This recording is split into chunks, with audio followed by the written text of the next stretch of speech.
पकड़ के उन्होंने रिसर्च कराना शुरू किया और ये हमारे शिक्षा से जुड़ा हुआ विषय है। यहाँ से शुरुआत होती है कई चीज़ों की। सबसे पहला जो उन्होंने रिसर्च करवाया वो था कि सबसे ज़्यादा मनुष्य के दिमाग पे किस चीज़ का असर पड़ता है, और उस रिसर्च में नतीजा निष्कर्ष ये निकाला गया कि दिमाग पे लड़ाई का सबसे ज़्यादा असर पड़ता है।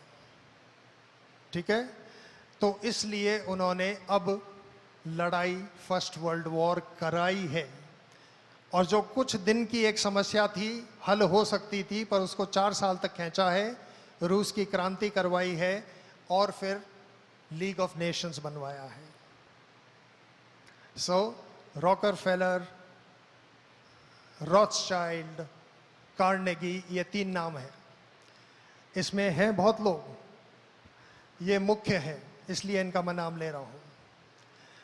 तो हमारा सामना जब हम एजुकेशन की बात करते हैं भारत में, ऐसे इस सत्ता से जिसका वुड्रो विल्सन बात कर रहा था, जिसका नाम लेते सब घबराते हैं, पर जानता कोई नहीं कि वो कौन है।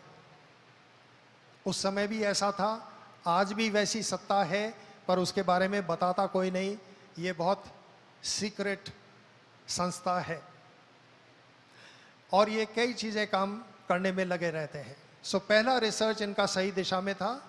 इससे अगला रिसर्च इन्होंने जो भी किया है, पहले बोला है कि ये नतीजा चाहिए, अब रिसर्च करो।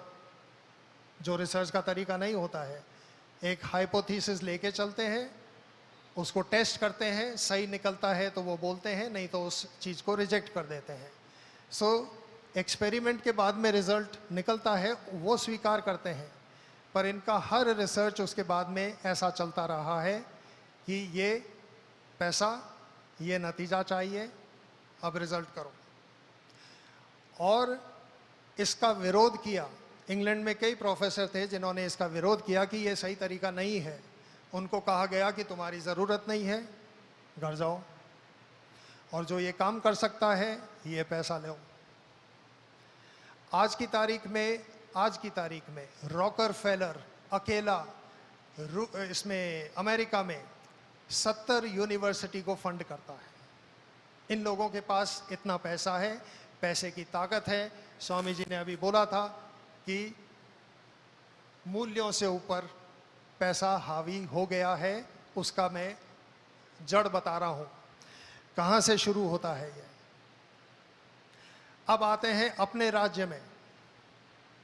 2013 वुड्रो विल्सन 1913 में राष्ट्रपति बना था। इधर वसुंधरा जी मुख्यमंत्री बनती हैं राजस्थान की, और जो पहला वक्तव्य उनका अखबार में पढ़ा मैंने, वो ये था कि कांग्रेस ने शिक्षा नीति में, इस पे ध्यान दें, अमेरिका के प्रेशर